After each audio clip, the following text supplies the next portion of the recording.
I'm Kathleen Ackley with Wallowa Land Trust, and I am thrilled to see so many of you here today. Thank you very much for coming to this special session. I'm going to do a brief introduction and overview of this program, and please turn off your phones. I will do a brief introduction of the program before handing it over to Wenix Red Elk of the Confederated Tribes of the Umatilla Indian Reservation. And then we also are lucky enough to have Delray Kipp and her husband Keith here from the Nez Perce tribe. And then Dan Probert and the Locke family also are here to share their experiences around Indigenous access to land here in Wallowa County. So welcome. Please feel free to continue to eat your hearts out. There's lots of food, including a wonderful salmon chowder that Wenix whipped up, which is amazing. Hopefully you guys have all tried that. But yes, please do continue to feel free to eat. Restrooms are in the back. Keep in mind that if you use those hand dryers, everybody's going to hear the hand dryers throughout this entire place. So use the paper towels. Any rate, welcome. Again, my name is Kathleen. I am with Wallowa Land Trust. I have my fellow staff here, Kel Hoffman, raise your hand. He's our Conservation Program Manager. We have Sarah Kleinhansel, who's our Communications and Outreach Coordinator. Wave your hand. And then we also have a board member here, Jean Pekarik. She's one of our founding board members. Yay. And then also special thanks to Jane Harshman and Lori Salas, who put on this entire feast. But the most important person to be included is Heidi Wilson. Thank you, Heidi. She's like the magic of what brings all of our events together. Okay, so I'm going to share with you just a little bit about the project. Our land trust has been really interested in engaging with tribes around access to privately owned lands here in Wallowa County. And this all came about a couple of years ago. I can't do it. Wait. Okay, it's over. We just have to stop now.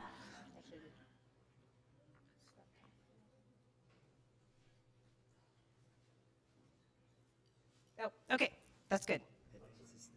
This one? Okay. Our mission statement is around land conservation, but it's who we work with that makes our ability to conserve land important, and how we can actually be successful. And it's not just governmental entities or the local community and private landowners, it's also Indigenous people. And several years ago, we were thinking about how are we really meeting that part of our mission? And so we did a little road trip and we visited Umatilla, we visited Nespelem, we also visited Lapwai to do these listening sessions to hear from tribal members about conservation in general in Wallowa County. And we heard several themes, a couple of which really stood out. We heard concern over decreasing access to usual and custom areas to continue to do traditional activities.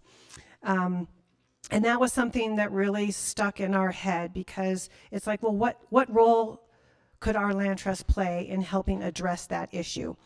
And it kind of struck, well, we know landowners, and I think we probably could reach out to those landowners and ask them if they would be willing to provide access. And based on that first year, when we actually did outreach to the Locks and to Paul Flanders, it turned out to be an incredible thing that has just grown phenomenally over time. And I have been so pleased, not only with the wonderful relationships that I've had the honor of developing with a lot of different tribal members from throughout the Northwest, but also with the landowners. And you will have a chance to hear directly from them in a little bit. But this program now is in its 4th year. Really what it is, it's about us hosting and sponsoring 2 consecutive days for tribal members from throughout the Northwest to come to Wallowa County and then go and gather on private lands. Wenix will tell you more about what exactly that looks like. I think the one thing that I wanted to share from our perspective is that this has really opened my eyes about different ways of looking about land stewardship. And if we are about thinking carefully about land management, the Indigenous aspect is huge. And I have learned so much that I never would have even, I couldn't even begin to imagine these things like 6 short years ago. So I think you guys are really going to love what Wenix and Del Rey have to say. I think before I pass it on, though, I did want to say just one thing about home and place. Well, not that one. Yes, okay. So just for context, the folks that will be coming to gather are generally from 3 key Indian reservations. There's one that's up in Nispelem, Washington. It's the Colville Reservation, and that's where a lot of Chief Joseph Nez Perce descendants are at. There is the Nez Perce tribe, Nez Perce tribal members who come from Lapwai, Kamiai area over in Idaho. And then there is Umatilla, Cayuse, and Wallowa people, and also Nez Perce people who live in the Pendleton area who come. But we have seen that there has been a diaspora of Native people that they don't all live on reservations. So when we have this event, we have people who also come from Yakima, from Warm Springs, but also from Portland or from Boise. And so it really is, sometimes it feels like a big, huge family reunion, which I love. And these are just a few pictures that have been taken from the previous gathering events that we've had. It really is about celebration of returning to the land, connecting to the land, building community, and developing relationships with each other. This was from the very first gathering that we had. So before I pass it on, though, I did want to speak a little bit about the feeling of home. One thing that I have heard so many tribal members say is like this overwhelming emotional sense of what they feel when they come to Wallowa County. And even Wenix was texting me the other day when she was driving over here, and she goes, "I feel like I'm coming home." And I was like, "You are." And I have lived most of my life in the state of Oregon. I was raised here, and I feel I do have a deep connection to Oregon. And I had this experience where I went to England and Scotland with my parents. And this was when I grew up with your Irish, German, and your English, and that's what your ancestral background is. I went to Scotland with my parents, and we went to this one spot that it was not any more particularly beautiful than any other places that I've been to. I've probably been to more beautiful places, but I was struck by this gut emotion of, this is what home feels like. And I've never felt anything like that anywhere I've been. And then, of course, I did the Ancestry.com and found out like 60% of my DNA is from Scotland. And when that happened, I really changed my ideas of that genetic DNA connection to place. And so now when I hear folks like Wenix, whose ancestors or Del Rey's ancestors have been here for 16,000 years at least, that I have a little inkling of what maybe that feeling of DNA connection might be like. So on that note, I think I'd like to hand it to you, Wenix.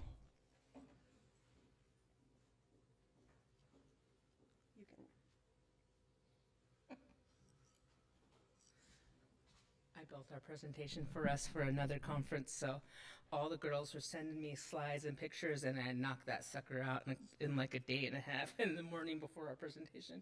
So my name is Wenix Red Elk. I'm from the Umatilla Confederated Tribes. Tatsklau Inam Latiwa Ka Himuma Inawanakisa Wenix Wawohia Alp. Wenix means echoing through a mountain canyon as it rises from the ground, or an echo of the past. I am majority Cayuse Nez Perce, also Colville and Umatilla. I also have some Ojibwe Cree, and my mom is Caucasian, but she also has a little bit of Seminole, Choctaw, and a couple other little things in there. So kind of my background is, as a young child, I always was coming over here with not only my dad and my grandma, who my grandmother had her kids later in life when she was 47, 48. And so my grandmother, my dad later. So I was raised by a grandmother who was in her 80s. And so when she came over here, she had that old knowledge because she was born in I believe she was born in 1912, my grandmother. And so I had those older teachings. So when we'd come over here, we wouldn't only just come over for Joseph days, but we'd come over for other things, and we'd stay up predominantly on the Imanaha, and then sometimes in the state park too, depending. My mom also had friends. She had been coming up here since birth, where her parents would come up here and stay with, she would stay with, I think at that time, the Sanders and the Hamiltons, and her friends were Cecilia Welch, Lynn Welch, I can't remember who she said. They might be a little bit different. She used to pull rye out in the Lost Stand, and she would stay all summer out here. So we would come up here and stay and come and visit families here and ride horses. This is where I learned how to ride a horse, was actually over in this area. And she said that she used to ride with families out on the Lightning Creek Ranch, and her name was Levita Peak. And so we don't only have the history of just my other side, but my mom being in this area. So we spent a lot of time over here. And so whenever I come here, it's a place that, and my father and my grandmother have passed. So this is a place that I come to feel closest to them. So today we're going to be talking about just the experience that we have and the collaboration we've been working on with Wallowa and the landowners, and that's really exciting. And I'm also the public education outreach specialist for the Umatilla Confederated Tribes Department of Natural Resources and Cultural Resource Protection Program. It's big, so sometimes I trip. Oh, see, now I'm going the wrong way. So, predominantly, the Umatilla Inner Reservation is in Pendleton, and we have a smaller reservation. You have that 6.4 million acres. During that time for Confederate tribes, it band together the Umatilla, the Cayuse, and the Wallowa, and in northeastern Oregon and southeastern Washington. And so we don't only gather within the reservation, you cannot gather all your foods within your territories. We have some foods, and not only foods, cultural resources too. We have some foods that we have to go for our bitterroot and other things. We have to go way down 3 or 4 hours away to go gather it because it doesn't grow within our reservation boundaries. We have certain medicines we have to go across for different things, and that's why you had that extensive trade network that we trade back and forth. Predominantly, we have a lot of one root, which is called couch, which is the lomation, and we have a lot of that there, but like Warm Springs, they have a lot of looks. And so you have a lot of different resources. We go all the way down to Portland to gather the cedar root. So we were traveling extensively across different things because we need different type of resources, not only for food, but also for us to make huckleberry baskets or to make different cultural implements that go with the foods that we gather and related to some of the religious, the religion and the stories that we have.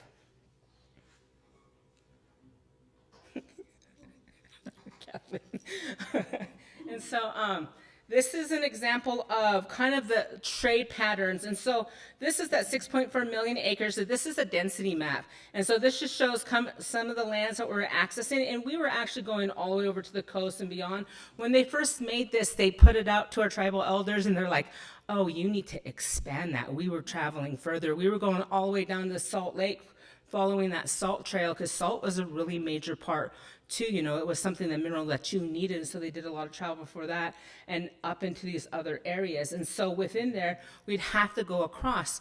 It has really been a goal of ours with our Department of Natural Resources mission is to protect and restore those first foods, but also to look at when you have those treaty rights, you also have the ability to go outside of those reservation boundaries.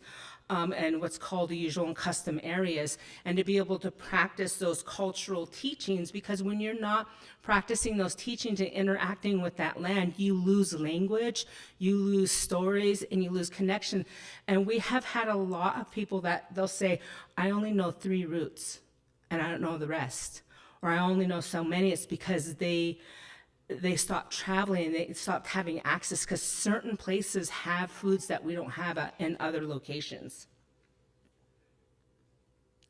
And so when you're looking at first foods, they're a center of our culture and our songs and everything we do kind of rotates around those. And this is just kind of an example of, at our home, of our feast, whenever we have the foods come forward in the new year.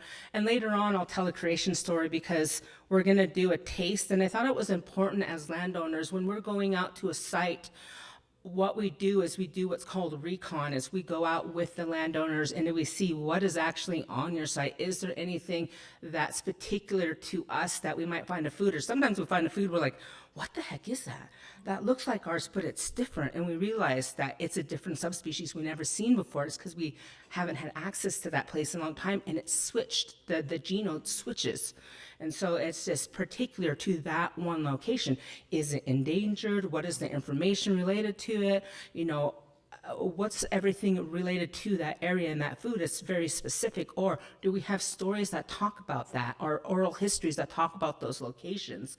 So I thought it was important that you guys taste some of the foods. And so when we go out, we usually dig and kind of show landowners, these are the foods and this is important. We taste them out there, and we just kind of go and try to create some type of kind of a relationship.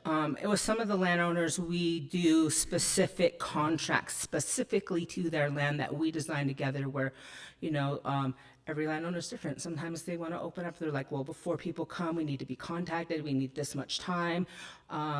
When you come in, there's just, everybody's different, and some don't have contracts. But we have one landowner outside of Baker that he opened up his land, and in his will, he contacted us and he said, the tribes used to come here and they used to camp. And there's areas that there's still rings on our property, and there's a spring up there.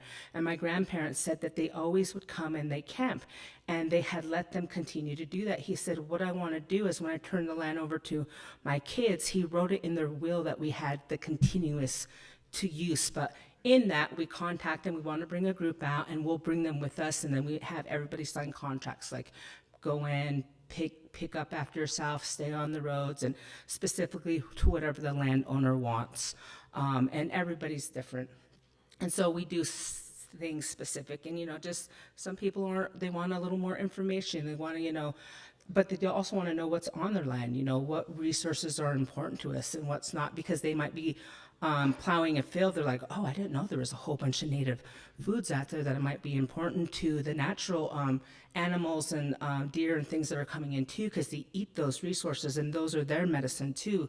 And sometimes when you take certain foods out of that system, you're taking some of that food source away from, especially game animals, specific game animals. Sometimes there's one specific grass that's specific to them, and if that grass is gone, it might, you know, you might see the population drop. So when we're looking at lands, we're looking at what's the importance of cultural connection to that land. And for us, it's the foods and our ability to go there. Or before, our people were already there. We were traveling. We were living there. We were giving birth there. We buried people in those lands. And a lot of those teachings used to be passed on. But when you're away from it, you kind of forget. But sometimes when you go back in areas, you have feelings, you know, those different connections. And so this is just some images that show some of the foods that relate to those landscapes and different cooking methods that we do. And there's a lot of background that goes with those foods too, just songs and stories and the teachings that go with all of them. So the importance of places, we're really looking at developing a sense of place for our tribal members also that have been displaced, and some of them don't know their culture. And so how can we bring people back that don't know their culture? They know, I know my people are from there. Like me, I'm Wallowa band, and I'm Looking Glass band. My grandmother, Margaret Davis, her grandmother was Cecilia Allen from Lapway, and Clifford Allen was her little baby brother. And so you know that those ties are really deep. And then I have my family from Colville, which are all the Davises, up in Espelum, Colville, Warm Springs, Yakima. And all of us have family all over the place. It's just we're related to everybody. But when you're looking at that, what is those stories that go with those places that you go? Because those foods are specific to there, and they have stories. And we've lost a lot of that information too by being removed. We're also looking at what's unique about those areas, and is there any food sources there that we don't know about? And if we don't know it, but we're like, oh, that's a root base, because we'll dig and look. Well, we don't know that one, and then we bring it back to our elders. And if our elders don't know, we reach out to a sister tribe. Have you seen this before? What is it? What is the Indian name? And they're like, well, I can't remember. And then we start researching, and we start looking, so we can continue.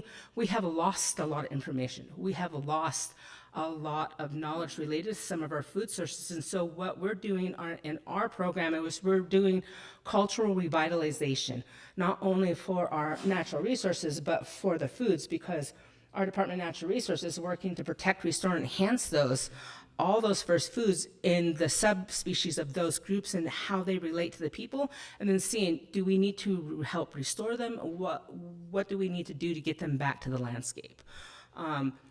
You see that more in the big keystone species, so we're doing a lot of fish restoration, animal restoration, looking at how do we create better habitats for them, how do we set up things to help promote that species to be more abundant. Places have memories and special meaning between them.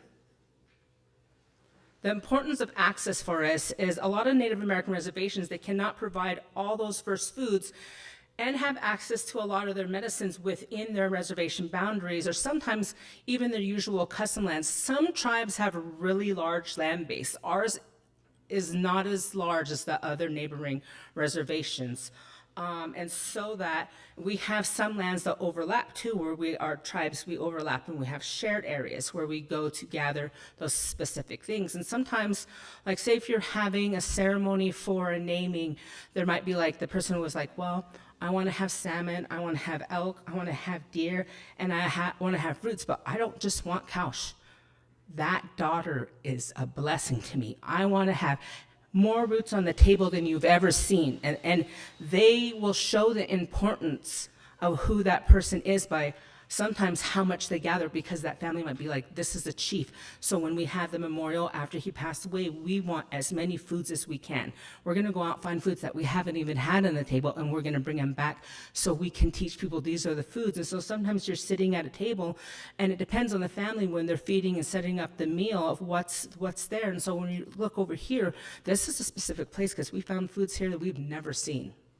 And then we had to do some research because we've been removed. And so also looking at what is climate change affecting those first foods.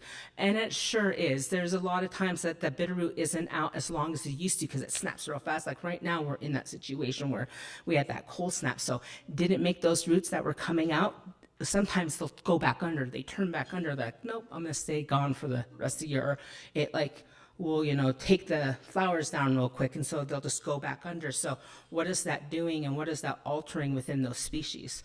And then creating partnerships for us to work together, and so we can try to go out and access more areas, and then also bring teaching back to our tribal members, and then teach people about their properties. And so Paul Flounder's property, we did the first reconnaissance when I was pulled in. I was specifically pulled in because I have a lot of first foods plant knowledge. I have been learning, not specifically from my grandma, because she was so old, but when they left, all her nieces, her great nieces, because like I said, they're all older, they kind of took me under their wing, and then they kind of sent me out. And so my knowledge comes from multiple elders, and I was just really lucky. And so there's a few of us that are more knowledgeable, so they send us out as the scouts. So we're going out and looking for places. We're also looking for places that, is there enough to support a little group? Is it a land that we need people that can walk and hike? Or is it an area that I can bring little kids and grandmas, that they can step out of their car, even if they're sitting in a chair, to be able to access? And so for me to be able to do my outreach, I take log of that, like, well, that area right there, I can bring 50, 60 people, because we will never even dent, not even a decimal of a percent, because there's so many of them, because the way we dig it takes forever. Also, if you dig too many, you might spend like 3 or 4 hours digging roots about this much and get about that much, it's going to take you 12 hours to clean those. So we're always told, don't dig more than you can handle so you don't waste it. If you have extra, there's a ways to store it, like to put it back down into the dirt so they don't go bad on you. So because that's a lot of work. You don't want to waste time, a lot of work.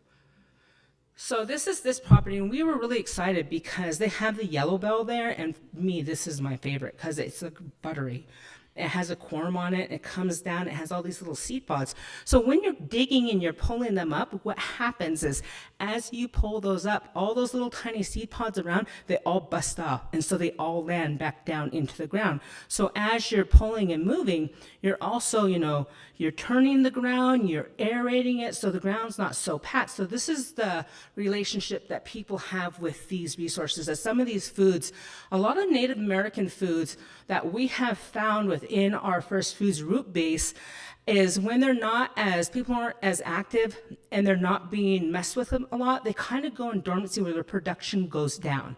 When people are interacting, there's a lot of interacting with the ground and things are going on, their production picks up. Not only that, is when we dig, this is the implement. And we like to use these because they'll go into the ground easier. So you dig like this and you move it and it slides in between the rocks, and then you pop, and you lift up the earth, you grab the root, and then you take it and put the root in, and then the top of it, you put it back down in the hole, you kick it back over and you stomp. We teach the kids from the time, so we are replanting. So usually a seed pod like this one, when it goes to seed, its seeds go off like this, and there's lots of seeds. If it was on the hard ground and it just dropped alone, the ground's pretty compact, so there's only going to be so many seeds that actually get into the ground. When we're out there and we're putting the seed back, all of a sudden, instead of 3 or 4 seeds interacting, you're getting seeds that are dropping down, but they're not just on the top part of the ground, you're dropping them down deep. So if there's ever a fire that comes through there, it might char the top of the land and might kill some of those, but it's those deep seeds that will kind of come back up because they're down in the soil. And so when you go to an area that has been dug multiple years, you'll see the production is a lot more in those root fills. Also, the land's fluffier. And camas is one that we really noticed this. Like our areas, because we hadn't dug camas so long, the ground is really hard. But if you go up to Nez Perce, they never lost that. They continued. Their land's softer. It's fluffy. They're really thick there because the land is so fluffy. They're able to grow a little bit easy. Our land is it's like clay trying to get in because we haven't interacted with them. Because the resource, when we go out and find the resources, this is the first thing we do. Is there enough to dig? And if there isn't, for the camas, we waited 50 years. Our grandma said, wait, it's not ready. And so every year we checked. We checked. It's finally ready. And so then we knew that we didn't have the knowledge, just people that remembered. So we had to reach out to our sister tribe, the Nez Perce, and some of the girls that were intermarried there, they were young girls. They're like, my family always does this, but I'm usually the helper. She ended up becoming the leader. That girl who was the helper all her years became the leader for us for when we did our camas pits. And so you see that teachers can come from adults to all the way little kids. So this is one area where Linda and Brosnan, these guys are amazing. They have more knowledge within certain areas of the foods than I do. They were out with these landowners, and they're really talking about showing them the different foods. There's females, males, there's bad sisters, good sisters, and within there's certain ones you dig at certain times, some are medicine, and so they're explaining the differences of that to those, and it depends who we go out. When we recon, we usually do 4 or 5. Umatilla does a lot of recon because we're a little bit closer, and I think last year AJ and them did quite a bit on the Nez Perce side, but everybody comes down and looks at different areas because it takes us forever. So when I said that this species right here, the Lomedium gorami, is a mini species, and this only grows here. It grows up by the lake on the top part. I imagine it might be down a little bit lower as we continue to look to see if we can find it, but this one is only specific here, and her little root is tiny like this. She won't grow anywhere else, anywhere else. And so that makes her very special. And we also noticed on the founder's area that the root was different. She was shallower. We think it's one they call samita. And because some of our foods look similar, but they're a little bit different, and you can tell by the way their leaves branch out. So we're looking at the leaves, the complex leaves, how they split out, the umbel flowers, and what they are. So we can also we're only just looking for our foods, but we're also looking. Are there different species? Is this species only here on this property? Are we going to find it anywhere else? Is it specific to this? And nobody knows. People don't know that because they're not interacting. And so this is where we're not only documenting for us, our cultural resources, we're documenting for knowledge that's not there. So we can look at every year we go back, is there more? Is there something bothering them? When we are interacting them, are they more productive? So we want to be able to also teach the kids when we're going out, or people, to take a look at that, to know, to be able to tell the difference and pass those conservative methods on to our children, because we teach that from the time they're little all the way up. And also they have to be able to key a plant out, because if they can't key that sucker out, they could be poisoning themselves. So they have to learn what the leaves look like, the flowers. They have to learn all parts of it. And then, they have stories with them and songs that go with them. So this is another one. This is specific to the Wallowas, and this is the bitter root. And I never got to see this one. I got text messages and I got pictures, and I heard a message, oh my God, we found a bitter root we'd never seen, and it was so massive. And they were just going crazy about this. And they started asking each one, do we have any information? And I believe it was the White Plume family. They said they remember hearing a story about the last time that had been dug was prior to them running, when they were chased out by the cavalry. And that was the last time in memory that they remember them digging this root over in this valley. And so see, she's different. Ours usually don't have the breakout flowers. I've never seen nothing like it before. It has the other pink ones, you usually see the bitter roots, Montana state flower, This is different. This is only from here. This is later in the year, like as the year goes by, the roots, they all have different times. Foods all have different times. Those other roots, they're like springtime, April, May, June. We follow the snow line because they continue to go. But this is later. So this one, Nunas, it's a Mariposa lily. The one thing that is important to know about these is this is something you can't grow in a garden. It takes 6 to 7 years, so you need to find a site that is very mature and that has a lot of them. And I've never seen nothing like this before. I've never seen a landscape with so many and the newness is not only white, they're white, pink, and purple. And they flow from all the way. See all that? That's just so stunning. I've never seen nothing like it before. So I was just really excited to see that. And then as you go from the Zumwalt Prairie and you move over and continue to go drive up, I drove the whole mountain.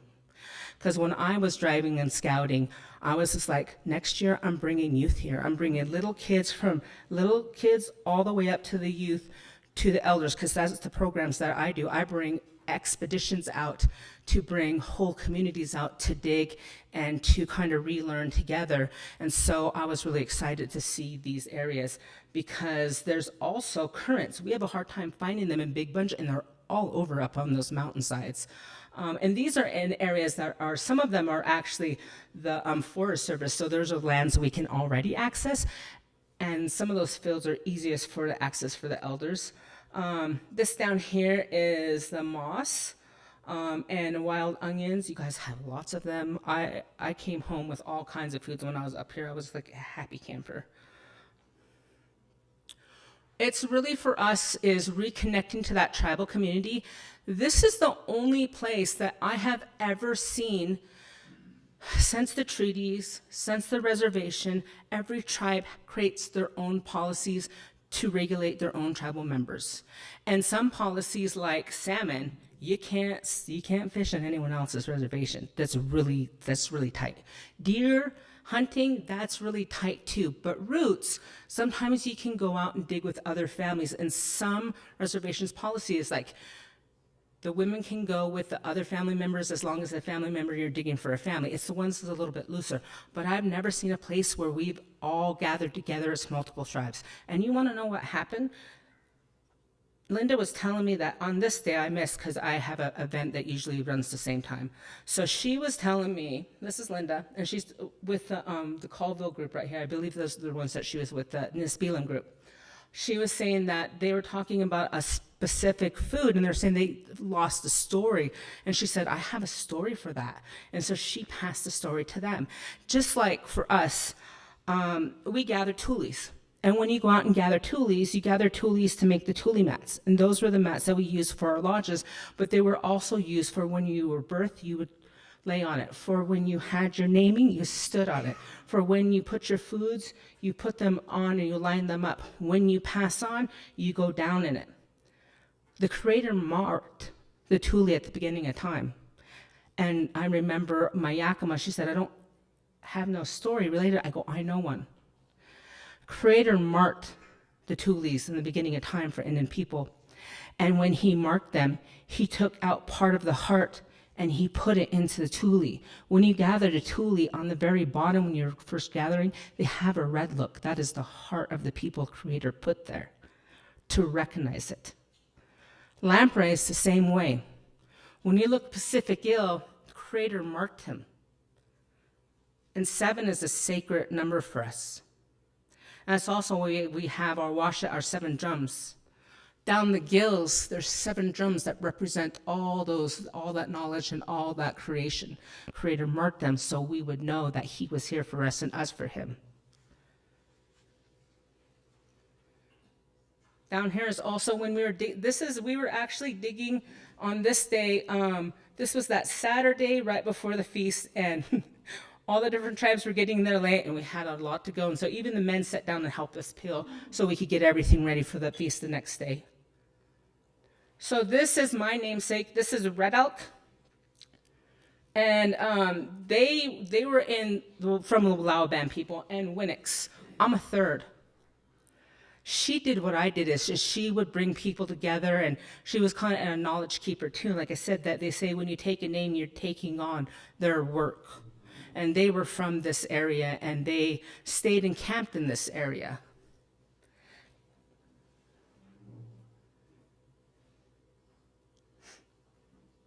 So when I first came, like I said, for a few years prior, they were having gatherings, and I wasn't able to attend due to other circumstances. But when I did come last year, this is an area that kind of took me by surprise. When I was coming out to Zamwan, I was by myself, thank the Lord. And when I was coming out, the rain it had been raining, and there was mist. And on the back end of these hills, it was all black. And you know when a cloud is black, when the sun hits it, the land shines. And it was lit up. We call it Ilakai. It's when the light is coming in, that energy, and it's lifting up, and it's like the land is speaking to us. And so when I seen that coming around the corner and I was driving, all of a sudden I just was so overwhelmed with emotions, I started crying. I cried so hard, I actually had to pull over because I almost wrecked. And so I pulled over, and when I pulled over, I was just crying and crying for like 15, 20 minutes. And then I started singing, and I started singing a song related to that. It's the first song that came to my mind. And I kind of felt like I was lifted out of my body. I was just so lightheaded for the longest time. And in that time, I was telling them that there was hawks flying, and they were setting on all around me. And the thing that I was thinking the last time that my people probably went over this landscape to do what we were getting ready to do was probably right before they ran. And I was thinking about the Red Elks, and I was thinking about my Wallowa band people, and my Looking Glass band people too. And I was thinking, I'm glad I'm by myself because I had time just to think and sing and pray, and to know that this next year, I'm bringing out whole entire families, from little kids to elders. These little kids' memories aren't going to be memories that we have of our grandmas telling us or saying before the war, we dug here. My daughter's going to say, I remember when we went up there and we went and had feasts and we dug roots for it. Her first memory is going there. Ours is not being there. So it's really exciting that we're able to bring our people back so they have those memories. Their stories are going to be like, I remember when we went there and we dug for feasts and we would go to these areas and we met these landowners. And so, because, our kids meet them, some of the landowners, and sometimes they go out with us. Sometimes we take them right with us and have them dig with us. We're like, come on, let's go. In ours, for Human Tellers, that's what we do because we're creating that relationship. And they bring their kids down and we'll go out for a whole day and eat and have fun. It's enjoyable. So the other thing is that we did the first foods feast. Nez Perce held it, and we had AJ, who at that time, she kind of was the head at coordinating everything, and they did a really fantastic job. And so these are the cooks that were there that day, and then this was the first feast. You've seen feasts in Wallowa. You've seen us have Sunday services. This is the difference. They're bringing in foods for the feast to have the feast here. This is the difference. When Creator placed all those foods on the ground, he placed them in specific order, and then they all gave themselves. And in that, we made a promise. Our promise was to, in those areas, that we'd have a feast to say that we're going to give that promise back for them giving themselves to us, and us in return is honoring them for the promise they gave. And so we go out to that land. When the food is ready at that place, we go out to that land and dig that food from that land. It's the first time a root feast has been done in that way, from what I have heard, prior to them running of the war. And so it was a really significant week for us. And this year we're going to have it again. Nez Perce will be leading the cooks with one of our, I think Armin Minthorn will be leading. Next year, Umatilla cooks will be doing the dinner, and all the other people will come with, too, but the Nez Perce women will lead and the rest of us are just going to come help. We didn't have the availability to do it for us this year, but we will take lead next year. And so that's what we do, we kind of share those type of things. And so this is my daughter, and she, that kid don't try things. And so I was really excited that these guys got her to taste every single food, because she's got a sensory issue. So I was so proud. I was just like, she actually tasted every single food at this feast, which was important. So these are the cooks that were there that day. Well, I gotta see where I'm on time because I get chatty. And so we're looking at revitalizing culture. So bringing us back to the area, we're also able to bring back some of our cultural knowledge, where our people didn't really do the Indian cookies, which we call sapil. And our language is all different. The Nez Perce is a little bit different than ours. But this is one that, when we're going out and digging, we've been doing, we'll come back with the roots, and then we set up a class where we're going to teach you guys how to make sapil. And so we show them the traditional way, how to grind, and then we show them a fast way, we're going to use a dehydrator. Versus I had to use the dehydrator because there was no sun last year, and that sun, but it changes them. This is the difference. They're dark. If they were sun bleached, they would be really bright white. So they're different. So traditional versus non-traditional, there's differences. They don't taste the same. I have honey nose. And this right here, this is Bitterroot. I had to go all the way down towards Hetner, Oregon to dig this here. And that is almost 3 hours away from me, opposite direction. And because they don't grow. And so we were checking an area, and we got there and we're like, ooh, look what's here. We also found some celery that I did not know that grew there. And they call it come see from the Warm Springs because the stalk is thick and it's round leaf. Our river version of the celery, she's more like parsley and she's a little bit more bitter, but that one's really sweet. And so different reservations have, their foods are a little bit different. Their medicines are a little bit different. These guys have a tea that we don't have, so we got to trade. So when you're looking at that, when I was talking about, this is the grinding hoop rosin, these are her pictures. I can't take any claim for these. So this is her work of her. She teaches classes to the youth, and they do the grinding stone, and they try different recipes. I ran across a trader's journal that talked about when they were down on the Columbia above Celilo, and it was one of the core discoveries coming through, and this man said he was up with the women. All the women were on the very top above Celilo, way up on the top of the mountain, and they all had different roots. And up there where they had the different roots, they all had these big flat rocks.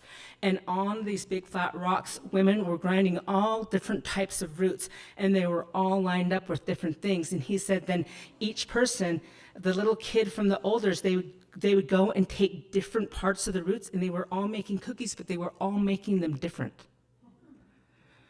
And I had never heard that before. And so we're like, let's do this, let's do that same thing. They're talking about different roots. We can gather different roots and we can add. And so we're having classes where we show this is how you make it, but you can add dried huckleberry. You could add this, you could add that. We're going to make pemmican. We're going to show you guys how to make pemmican because nobody remembers how to do it. So we're bringing knowledge back too. That's one of the big things. And coming out in sites like this, we can get roots that we don't have in different areas to take them back to teach them about them too. And also we teach them about our relationships that we have with landowners, and not only that, to go out and be respectful and to remember that we're trying to create community ties and work together and make some beautiful memories. So when I'm talking about food associated culture, you're looking at the access. So we're really looking at Zumwalt Prairie Preserve. I know there's some specific areas that I was told to talk about. Linda, who's our leader, she gathers more roots than any of us. She has gathered 23 different species of things that I've never seen before. And she's helped bring back knowledge. She's also runs our little kids after school program, and she's teaching all the little kids from little age all the way up. So she teaches them she teaches their first food song, and then she brings them out to the site, and there'll be like 100 people out there with little tiny kids, 3, 4, 5, and 6. And then she integrates all the middle school and high school to shadow them, and then brings the adults out with the elders, and we go out on these big days. And when she comes back, then they have a children's feast where the kids are serving the food themselves, and they even have the children drummers, and so they're trying to embed that knowledge.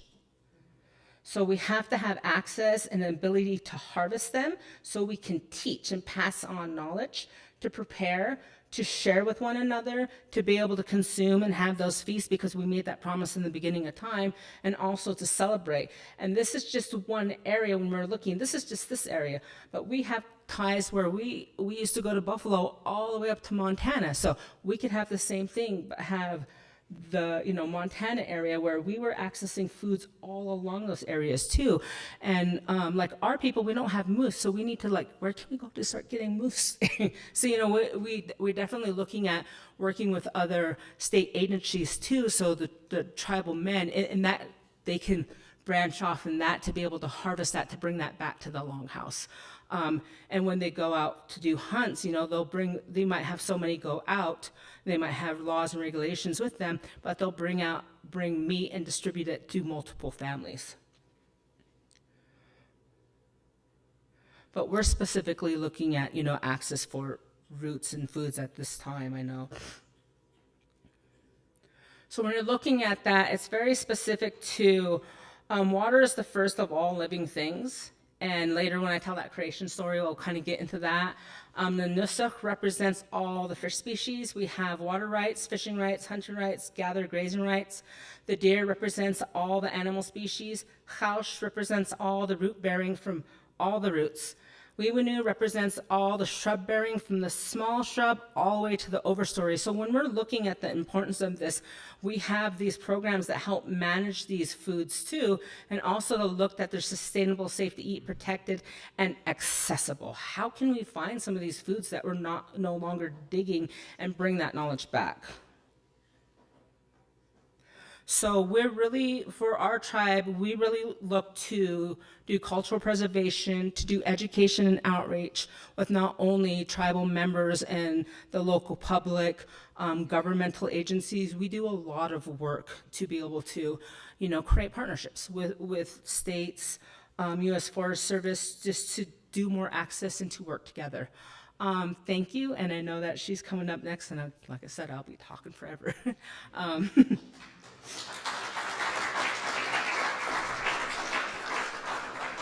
After she's done, I'll come over to the table and I'll talk about the food, and then I'll pass it out, and then we'll all do the taste together, and we'll do that after.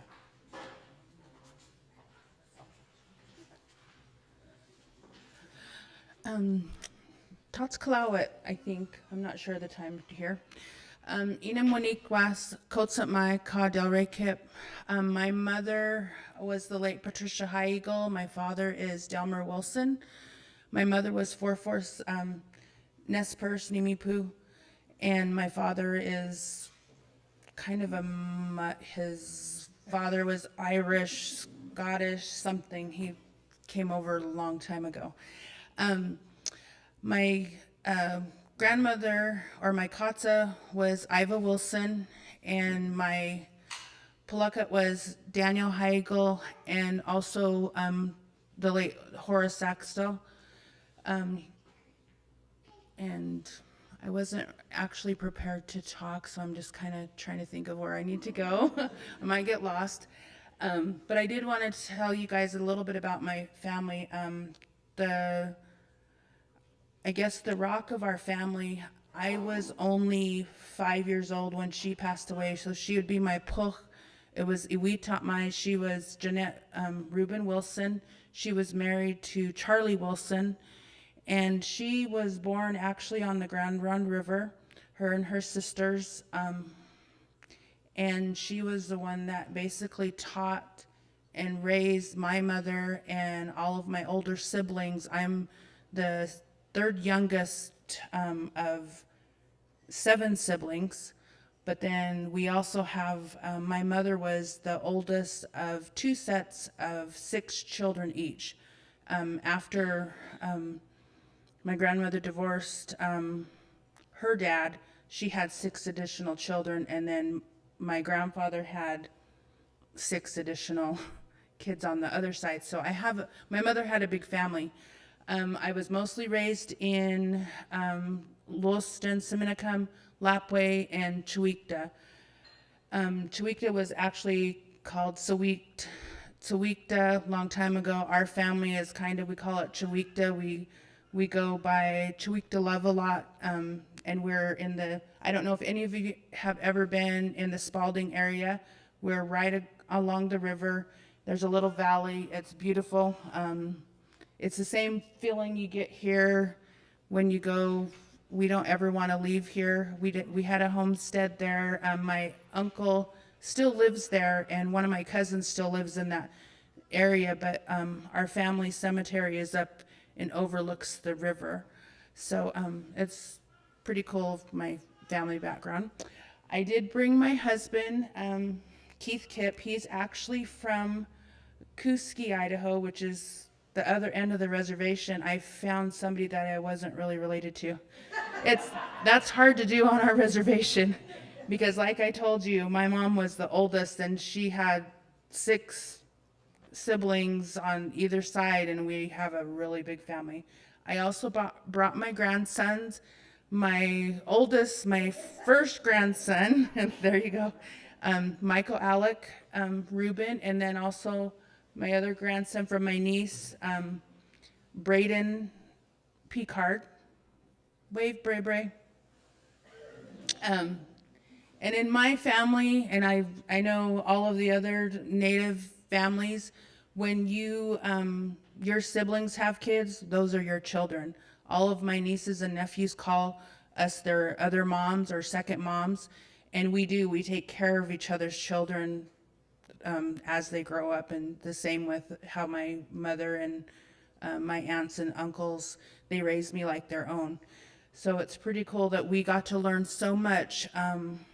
I loved Wenix's presentation. I want to go take one of her classes, because I was taught that you're always learning, even till the oldest elder, they're still learning, and you don't ever quit learning until the Creator decides that, it's your time. But as I was growing up, my grandpa Horace used to come and pick me and my little sister up and bring us out to the little longhouse in Spalding, Idaho. He would come and bring us out there, and we learned how to properly take care of all the first foods. And that was something we grew up with. Only four cows. I say pioche because my older siblings are Yakima, and we always had to trade for that because we didn't have bitterroot in our area. But later I found out, interviewing my grandmother, she told me that no, we did have bitterroot, we don't have it anymore. And she talked about how they would go somewhere near Whitebird, and I always wanted to take her, but she could never. She says, one day when I get a little bit stronger, I'll take you. And we never did get out there. So someday I want to go out there, and I'm getting older too, but I would like to see if we could find bitterroot again out there on the Whitebird mountain or hill out that way. But as I was saying, I grew up in the longhouse out in Spalding, and we just had the few roots that we would go out and gather. My mom used to take a lot of kids. That's why I think I want to go with Wenix, because my mom did the exact same thing. She would take a lot of the youth and show them what they're supposed to do and where they need to go. I moved away when I was a freshman in high school, so I missed out on 4 years of getting good information from my mother. But as I started having my own kids, I have 5 kids of my own, and I have about 10 bonus kids that I've raised. So I have a big own little household of family. But my mother was able to take out my kids as they were growing up, because she used to help me take care of them when they were little guys. She always told me, you can't let just anybody watch your kids. So where do they go? They go to Katz's house. They live with her, and they probably know more of the language than I do. And I always ask my mom, why didn't you teach us the language? She says, well, I don't know. Because my great grandmother only spoke Nimi Putempt. She only had a few English words, but I loved being in her household, and I'm sure that she taught us some things. But like I said, I was only 4 or 5 years old when she passed away, but I remember everything about her.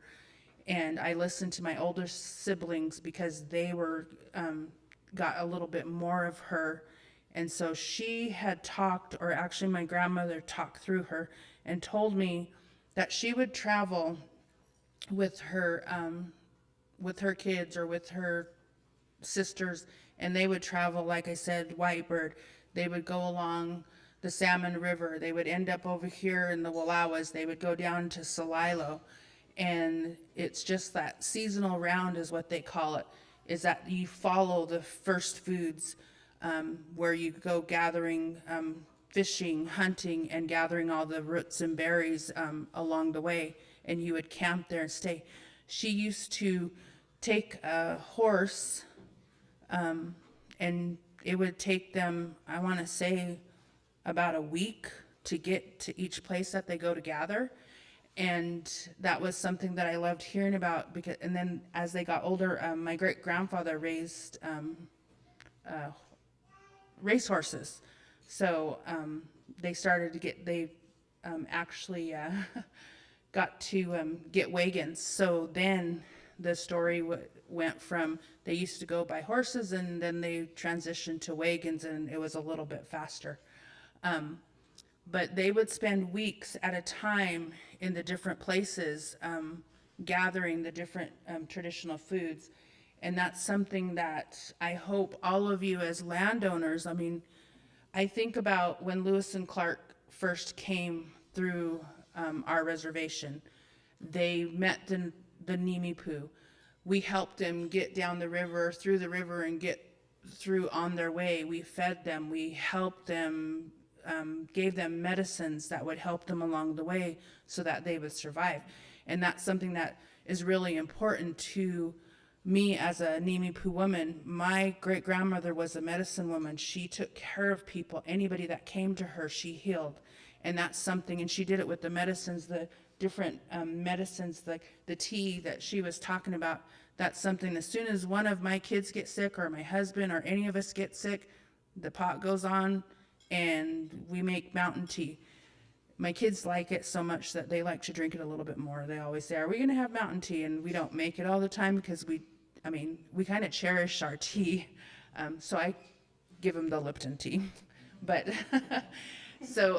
but when they're sick, they get, it's Piscuit. They get the mountain tea. And we gather that. Where we go gather is, I'm not sure exactly where that place is at. It's by Crooked River, up behind Kuski, and is it Newsom Creek? Okay, Newsom Creek is where, I'm not very good about where, I just go where I've learned where I could go and go gather the foods that we do. So I just wanted to just ensure you that we don't want to take over your lands. We just want to gather the foods that are going to keep us nourished and keep us healthy and keep us living. And we do share a lot of things, but there's a lot of things that we're a little bit more reserved on. We do are a little bit, the gathering places that we have, I haven't gathered chemists for a long time, but I'm slowly getting into, because the families that usually gather it, they're from the Kamiai area, and they don't even want to share it with me, and I'm a Nimipu, and it's like you have to get the right person to share with. So we're very private about some of the gathering places, but I've always, and because of my mom, she always said, no, we need to make sure all of our kids know. So you start going out, even the little ones, they can, as soon as they're sitting, they sit out in the field with us, and they will gather with us, or we'll teach them, and they know how to get their first root, and we'll have a little feast. Everything seems to bring a ceremony. So any first foods that they gather, fishing, hunting, the roots, we always have a little ceremony for our kids or young adults when they get their first kill or first root, first gathering. And we do that. That's something that we do in our way of life, in the Longhouse, the 7-drum way. But I would just like to share, if you guys have any questions. I have some knowledge.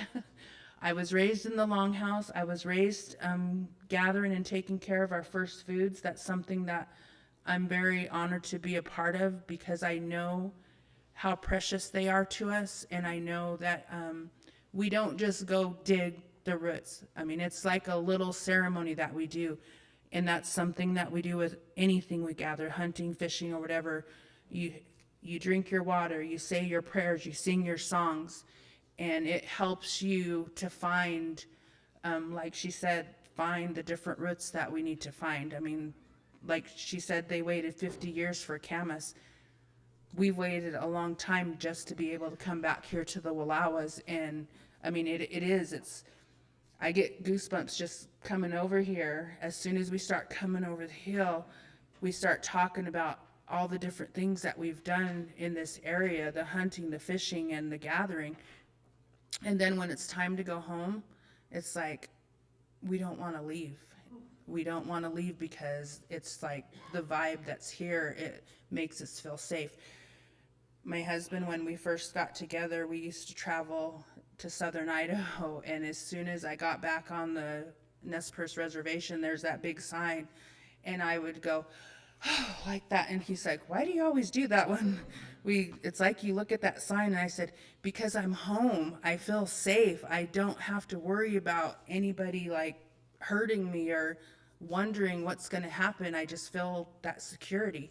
And so he says, we're home every time we get back to the reservation. But that's how we feel when we get here. We're home, and we love to bring our kids. We try to bring them over every year, at least once or twice a year. I'm very thankful to the Wallowa Land Trust, because that first year that I came down, it was just it was eye-opening to see how many people are willing to help us out and get us the foods that we need. And then Kathleen just has always reached out to us, and I used to just talk to her over the phone, and I didn't know who I had to get a person to the face or a name to the face, and so I was really glad when I got to meet her that first year, and just thankful for everything that you guys do or allow us to do. So, Katsiaya for your time, and I think Wenix is ready to get on with her. We're so happy for the turnout. We're like, maybe we'll get 35.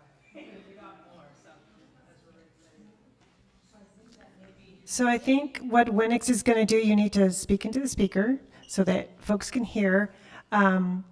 You're going to do your taste test through the first foods, and then we'll open it up to have Barney and maybe Mike Beachy and Dan Probert. Could I have all the helpers that have helped today? Can you grab a plate and please put them in front of all the landowners that are here? And then after you're done, please take one for yourself. We don't eat them yet. Yeah, and just wait.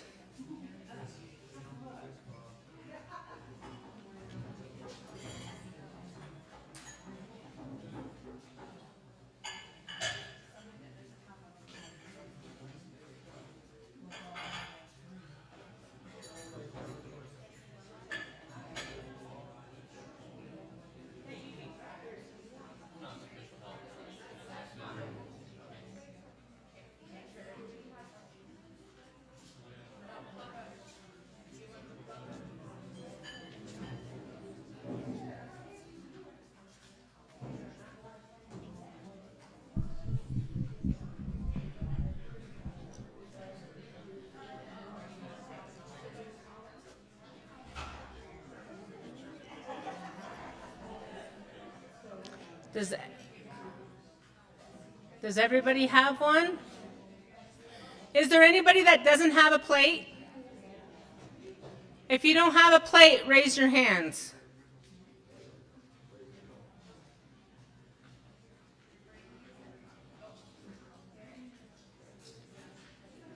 Did we have enough?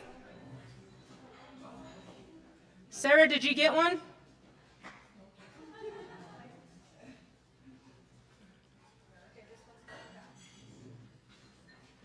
If there's extra, just set them up there.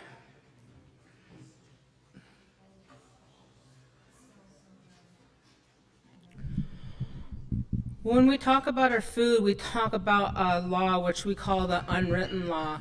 And when you're talking about the unwritten law, it's talking about the law of nature. For example, when the sun rises, it rises in the east and it sets in the west, and that's its path that always follows. The moon follows its path. When Creator was creating the universe, he placed everything within the sky in a specific order. And in that placing, he knew that one day he was going to create the human beings, and then he created the world. And each star and each galaxy, everything was meant so when the people came to the land, they were able to navigate across that landscape. And in that creation, he placed those in that way. Then when he created the earth, he reached down and took mud and he formed it, and then he blew. And this is a really short version. The creation starts from, it talks about the colors that the Creator blew into the earth, into the world, into when he formed human, the colors that they were when they were yellow in their body, and then when he placed red into them and placed the blood in their soul, and then he blew a color like blue, which is the spirit and the soul, and he also blew that into the earth. And when you look at the earth, you see that the Creator's breath that he breathed on top of that. So those creation stories are really long, and they talk about that unwritten law. So when he placed the formations, and he placed the water and the plants and the animal. Everything had their way where they populated the earth, and it was preparing itself for when the people were going to come forward. And in that creation, they went to an area where it's kind of a lake. It's an area that has all those resources, and during those times, everything could communicate in one form or another. There was a type of, they were able to communicate. And when he was getting ready to create placing the men and the women down on the land, the animals, they all came together, and the nusach, the salmon, came forward. And the salmon was the first one to give his life for the people, and they stood up and gave testimony. And this is what we call the tamanwat, that natural law, the creator's law, the law of the food. And when we look at these plates, this represents that law. We call this the promise. And so in that, Salmon gave his body for the people. In return, he asked that when I come back to the rivers, it is your responsibility to have a ceremony for us and pray for us and honor us. And in return, we will continue to come back. And then he named different parts of his body to be able to be nourishment for the people. He named the inside of his cheek, the kumkum, as a medicine. And there's different parts of his body, his oil for ear medicine. And then continued to name the different parts that were for his body that would help heal the people. After that, salmon gave testimony. All the other aquatics and the fish, they all gave their testimony afterwards. Then after that, the Yamash, the deer, stood up and gave testimony, and they said that I would give my hide for clothing, my hide also for the drum, so you can be able to pray and have ceremony and to sing for us. And also that drum represents the heartbeat of all things. Even the earth has a tectonic pulse. It has that heartbeat. It moves. It has the movement. It's living. And that is the creation's the creator's creation back and forth between those. And so he named his bones for the tools and his hides for the clothing, and then different parts of his body for different things. And then all the other brother animals gave their testimony. And at this time, they were all turned towards the men, and they were talking to the men because they are the caretakers of those. They're the ones who go out to look to see what's going on with them, to take care of them. They're the caretakers. And then the creator said 7 words of creation, and all creation that was there turned, and they turned to the women. And in that turning to the women, the roots stood up and gave testimony.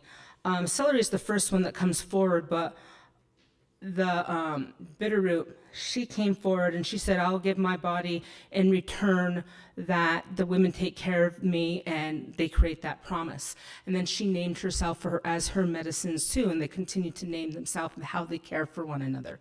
Then after all the root species, and then it was the berry species, they came forward and gave testimony. Then after that, all the root bearing and all the shrub bearing. When we're talking about first foods, it's complex. It encompasses all natural resources that grow upon the land. And with those are the sites that are important to those. And those traditions and the things that go on within those sites, the names and stories and those connections that you do when you're out there and praying for the land. When we are taught to dig, when you first go out, you pray and you all stand up, and you stand up in a line. When the girls go out for feast, we will go out, and the first thing we do, we jump up and we go out. We're supposed to, for feasts, we're supposed to go out dressed so they recognize us.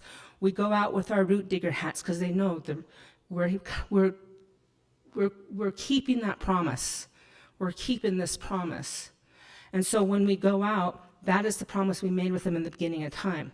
So all the women line up from the oldest to the youngest. So first thing you do is you find your root. You take your root digger, you put it in.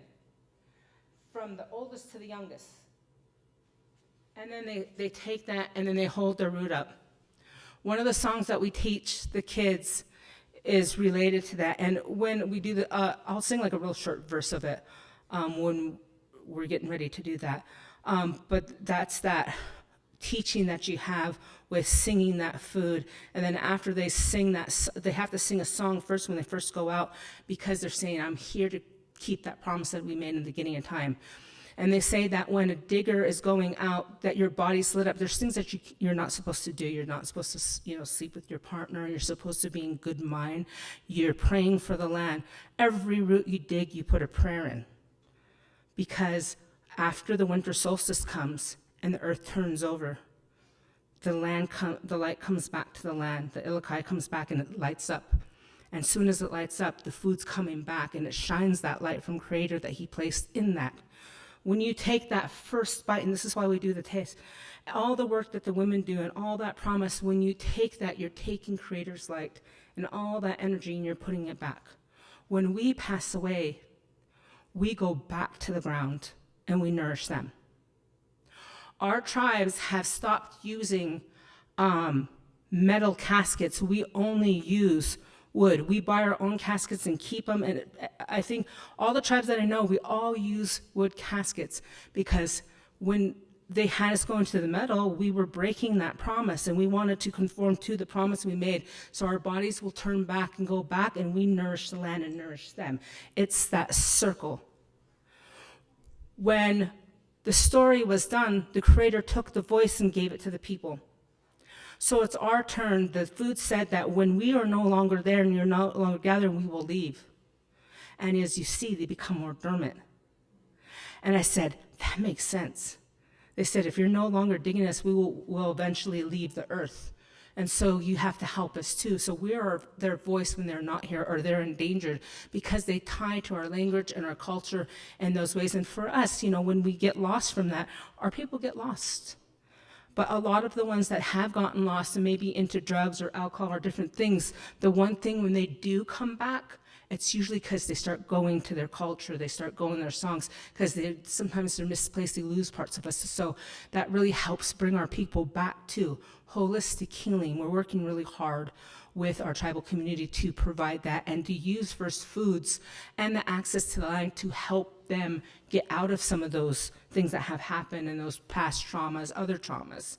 So the first thing that we're going to do is I'm going to sing part of the verse that talks about the foods, preparing themselves.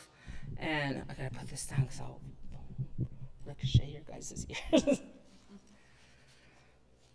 We teach the little kids this, and we usually don't record songs, but because they were working really hard with our little youth, they created a CD, so the little kids are able to take that home.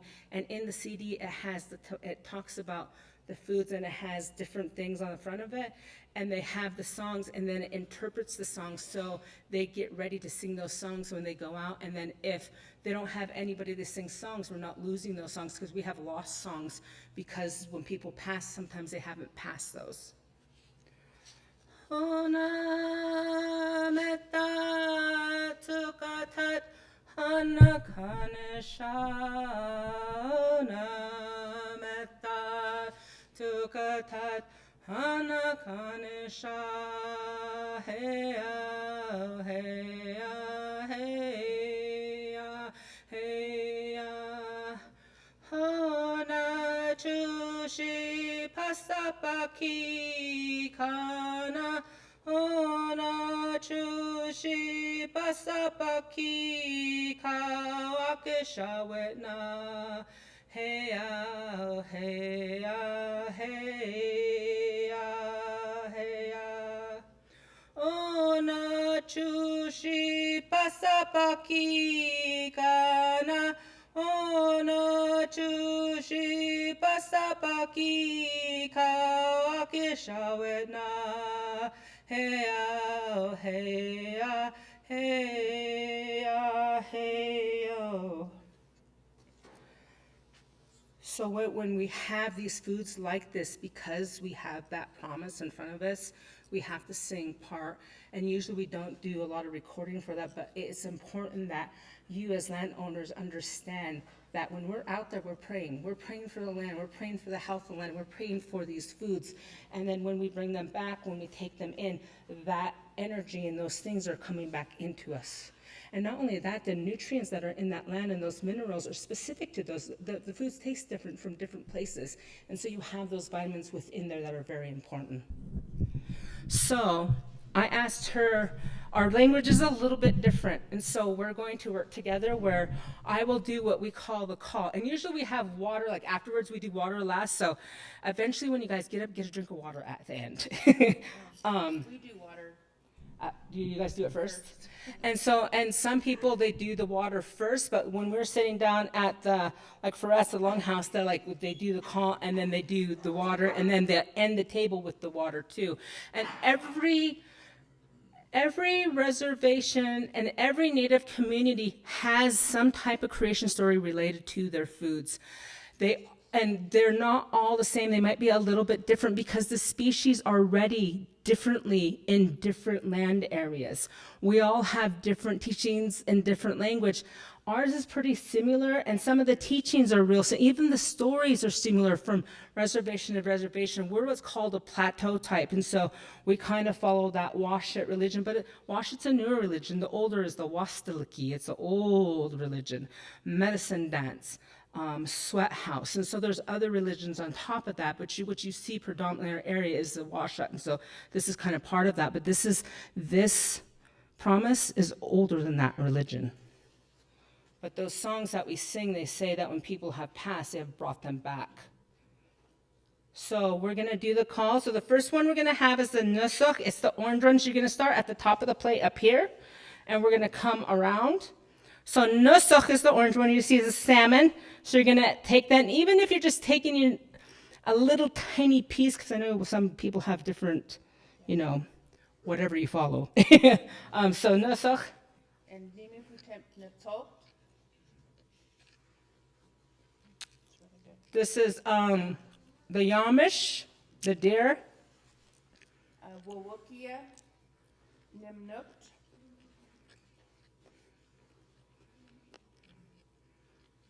The Lomation, the biscuit root, is the Kaush. It's the little light one. I know, I still got the meat is a little chewy.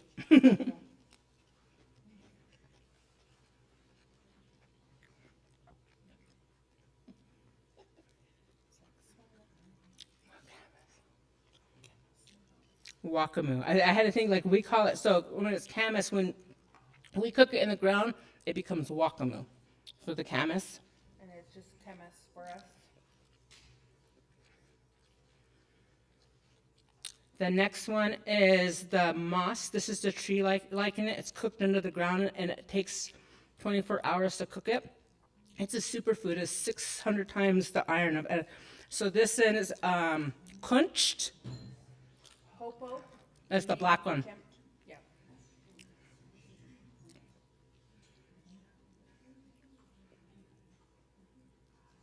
And these foods are all natural. They just grow all natural.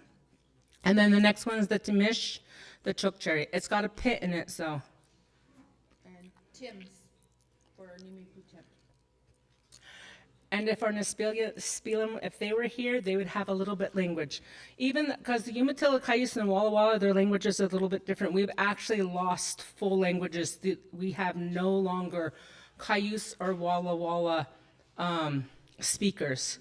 The only living language that we have is the Umatilla. We have words of it, but we have lost entire languages within the last 20 years.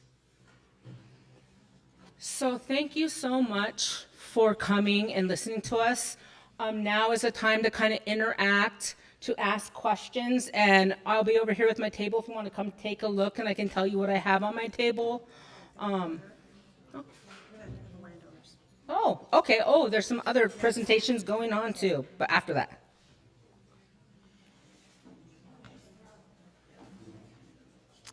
Thank you. I love hearing Wenix's presentations. I learn something every single time. And thank you, Del Rey, so much.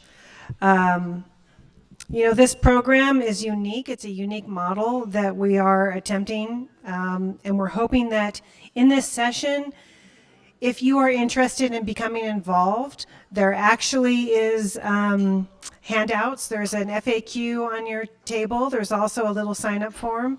But at this time, I would like to give the opportunity to, we have several landowners here who have participated in providing access for gathering. So we have the Locke family.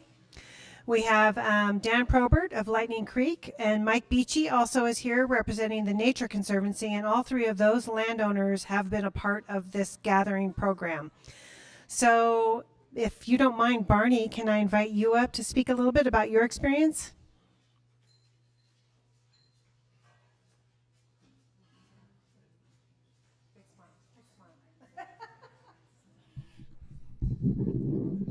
Good afternoon. I guess the question I want to answer is why should we allow the Nimiipuu folks to come back to Wallowa County to dig roots? And I, for myself, have answered that with two answers. One is rather selfish, and the other one is kind of a compassion answer that's grown out of getting old. And you know, when I hit 70, I started thinking about my life and my accomplishments, but also my regrets. Like, I wish I hadn't beaten up my brother so many times, and a lot of other things too. But you have time when you get old to start thinking about politics. You know why old folks vote more than young folks? Because we don't have anything else to do, really. But also history. Why? How does everything fit together? And why am what have I done here? And what came before me? What's going to come after me? The third thing is you can pretty much say anything you want when you get old, and it doesn't matter. Nobody's going to fire you. They just say, well, you're old. You could be politically incorrect. And the fourth thing is I can't remember. So one of the things that's come to me is timelines. And when I start thinking about this county and the Nimiipuu people and our lives, I went back and I started doing research. So how old is the universe? Anybody got an answer? Huh? 13.5 billion years. How old is the Earth and the solar system? 4.5 billion years ago. Okay. How long have humans been on the Earth? 200,000 years. So if you work out the percentage, remember in grade school they used to say, well, humans only been here like the last second before midnight. If you work out the percentage between how long humans have been on Earth to how long Earth has been here, it's 0.004% of the time. Now let's look at the Nimiipuu people compared to the white settlers that are here in Wallowa County. And Kathleen said 16,000 years. I always used 11,500 years that the Nimiipuu people have been in the Inland Empire and probably up into the Wallowas here. How long, when were the first settlers here in Wallowa County? Anybody know? 1871, okay. So 1871 to now is about 150 years. If you do the math, we white Europeans have been here 1.3% of the time that the Nimiipuu people were here. Yet when you go back and look at the history of Wallowa County, and I'll read a little bit of it here, everything starts in 1871. And there's pages and pages and pages of who started which towns, who was elected to which county as mayor, and so on and so forth, and who got married and who divorced. There's nothing about the Nimiipuu people before 1871. Absolutely nothing. So the reason that I'm here is because in 1954, 100 years before that, well, let me back up. My parents bought a place on the east side, Prairie Creek, in 1954. 100 years before that, just 100 years before that, like 1.5 lifetimes, 1855, this land was guaranteed to the Nimiipuu people by the United States government. 7 years later, in 100 years before I was in high school here, I was in high school in 1962, In 1862, that promise was taken away. In 1877, the Nez Perce or Nimiipuu people were chased out of this county. And what really always can confuse me is, okay, we took your land, but why do we have to chase you? Why do we have to capture you and put you down in Missouri? Why didn't we just let you go? We took your land, can't you have your freedom? That's always really bothered me. So the question of why should you invite the Nimiipuu people back to your property, their land, is they belong here. They were here thousands and thousands of years before we were. They were here before Jesus Christ. They were here before the pyramids. They were here probably around the time of the cradle of civilization, probably about 11,000, and now I'm hearing 16,000. I've even heard 25,000 years ago. They belong here. And if you have ever been down to Temkalek and watched the dancing and the chants and the drums, and then looked out over this county, it just all fits. It's an epiphany. All of a sudden you go, wow, these people are their soul, who they are is this land. And we've only been here for 150 years. And what have we done? I'd like to see a picture of that barn. I don't know if we can put it back up. But we have one of those barns too. And the reason I bring up the barns is because about 10 years ago, my wife and I went and visited the Antarctica Peninsula. And I could not believe the wrecked whalers and the rendering plants that were down there, just rusting. And I started looking into it. And between 1900 and World War II, 40 years, essentially the Americans and the Europeans wiped out the whales in the Antarctica Peninsula area. And then I came back here and I started looking at these barns going, why the hell did we build those barns? What good are they? You can't put equipment in them. And I realized that when the first settlers came here, our barn was built in 1905.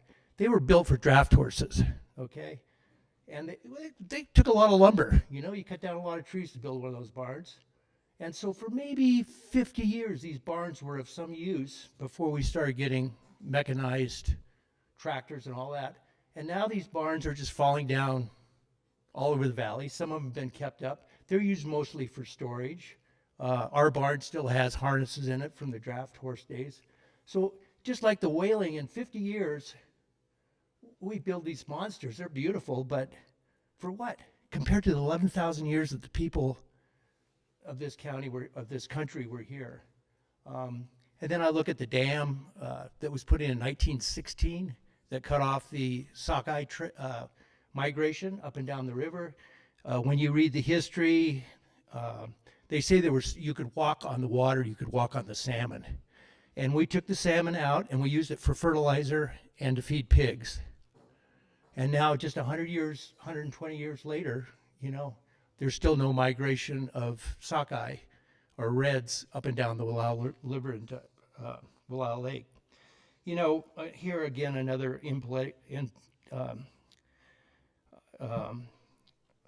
politically incorrect statement.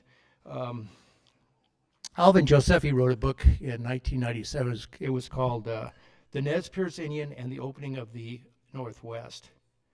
I wonder if that's an appropriate title now, and if the title shouldn't be The Nimiipuu People in the European Invasion, because that's essentially what it was. Let me read a little bit, when I did research of this, about, this was written in 1902, and it's the early history of Wallowa County, is an interesting chapter in the history of the race war by which white energy, determination, and superior intelligence wrestled the New World from the lethargic, dusty nomad whose the Wallowa struggle is of special interest as being practically the last battle in the last vicious, exciting campaign of that great war, the campaign by which was heritage. It was won to the whites, the possession of the Pacific states. God, I mean, that's sad. And hopefully we've come a long, long ways from that. So the answer to my question, the answer to the question, why should you invite the Nimiipuu people out? is the selfish answer is that it's going to open up all kinds of history to you. When we had them out on our Zumwalt place, one of the elders from Pendleton said to me, he said, first of all, Barney, you don't own the land owns you. And man, I think about all the time we build fence, pay taxes, worry about who's on our property. You know, it does own you, you don't own it. And then the other thing, when we were out there, he said, you see the side of that hill? That's where the Indian camp was when they migrated, transferred each year from Wallowa Valley down to the Snake River. They would camp here, and you could see the rings where the teepees were because they used to align their teepees with ryegrass. So there were these circles of ryegrass to this day, and you just look there and go, oh my God, that was an Indian village.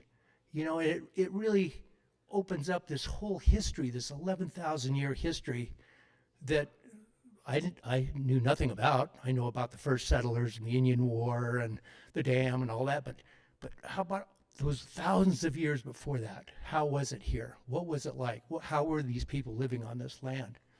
And just one other thing that he pointed out to me, he said, you see that kind of rocky area there? Right, yeah. He said, well, some people might think that's a grave, but actually it was a cache. And the Indians, you know, like they would store their stuff so they wouldn't have to haul it back and forth twice a year. They would store their stuff in a cache. And he says, some people may think that's a grave site, but the Indian graves face the west, the setting sun. The pre-Christian Indians pointed their feet to the west, and the Christian Indians and the Christians, the gravestones face the east. Well, I had no idea. But every time I go by a graveyard now, I look at that and go, yeah, that's incredible. You know, so that's why I think you should invite the Nemapu people to your property. And it's certainly been a rich experience for myself and my family. So thanks for your attention.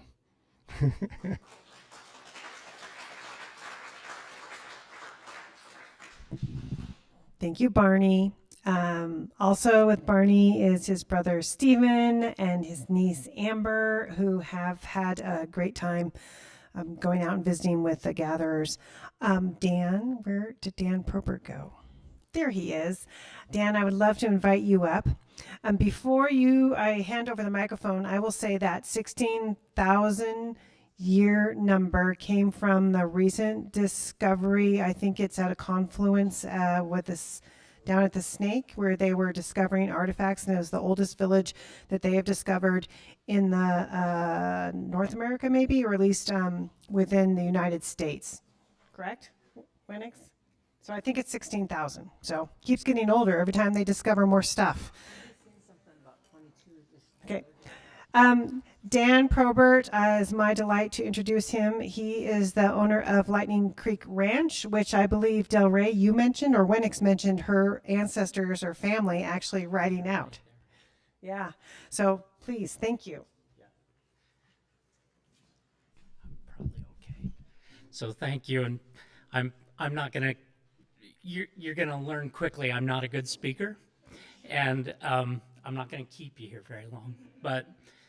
There's a couple things that I would like to relay.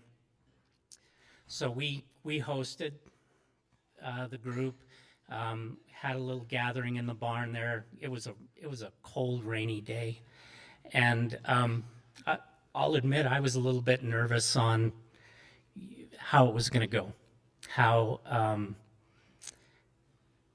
what the feeling of the group was that I owned this piece of land that that historically was not the white man's land. And I guess there's a couple things that came through. Humor was one, and the second one was I guess just a feeling of being put at ease. And one of the elders, one of the gentlemen, got up, and I won't get this quite right, but what he said is, "Oh, that's cute that you think you own the land." And then he said, but we really don't care who's here as long as the land's being taken care of. And that's really important. That's important to my family. And the other thing I took from what you said, Wenix, is our management. What we think is important for that land is a couple of things. And one, I heard both of you say respect, and that carries through. But also there's a piece about the land needs the interaction. The land needs people. And you talked about digging and the seeds dropping. And I don't want to bore you with what we're trying to do in terms of managing the land, but it's similar, right? And so if you think of the history here, there were large herds here. There were pack hunting predators and wolves. There were humans, predators, that kept animals moving.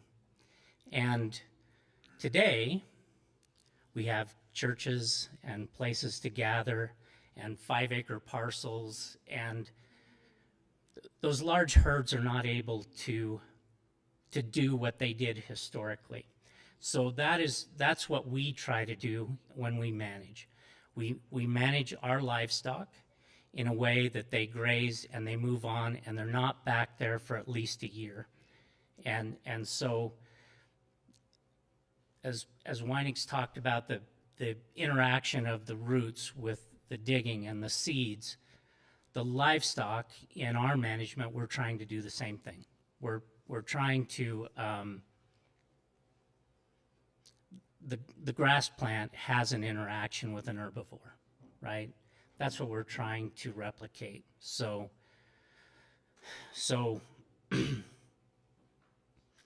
I'm convinced that a grass plant needs an herbivore as much as it needs time to recover, which is also important. But and again, I don't want to go into a lot of detail, but if you look at a plant, if you look at a grass plant that hasn't been grazed for maybe 2-3 years, you'll see that old decadent gray oxidizing material.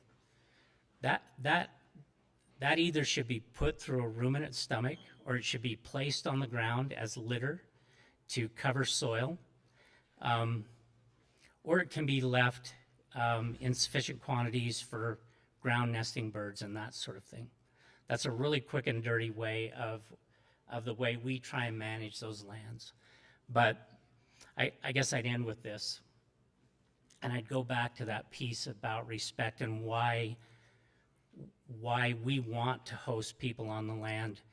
And it's a specific group of people we want to host on the land. We appreciate that people want to go out to the Zumwalt and take photos and look at birds. But we're really passionate about people that think the land has a value and a use and a need for us. And we're happy out there by ourselves. We don't really yearn for human interaction, but we respect people that see the value of the land. And so we're happy to have the folks in the Subarus that go out to the Nature Conservancy and take pictures. We're not as happy about the people that leave their beer cans along Zumwalt Road, but we're very happy to host the people that see the value in the land and see the need for people to be there as well. And then the last thing I wanted to say, the other piece that we played beyond this group, so Bobby Connor, who's become a friend of mine, brought the elders out, and this goes to the humor. So we have some cave paintings on the ranch, and so Bobby brought maybe, 6-7 folks to look at them. And I was thinking this, I didn't know what to expect, but I thought this is a very special. Maybe there's significance here in terms of a spiritual place. And it's an important place, obviously, but the elders came back and you know, I'd seen maybe 10, 15 paintings. They found 103. I mean, they crawled around.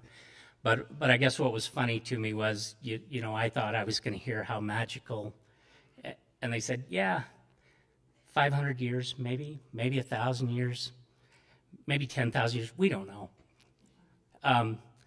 This looks like a place where people just stopped over and got bored, and so they, which was right. It's like if somebody came and found a spot 100 years from now, and I guess the piece about utilitarian and finding value in this was a place with a large overhang. They stopped here to get out of the weather, and they passed the time by making these beautiful paintings. And we finished the day. We prayed. I was given some things that are very special to me. That's the interaction we want to have.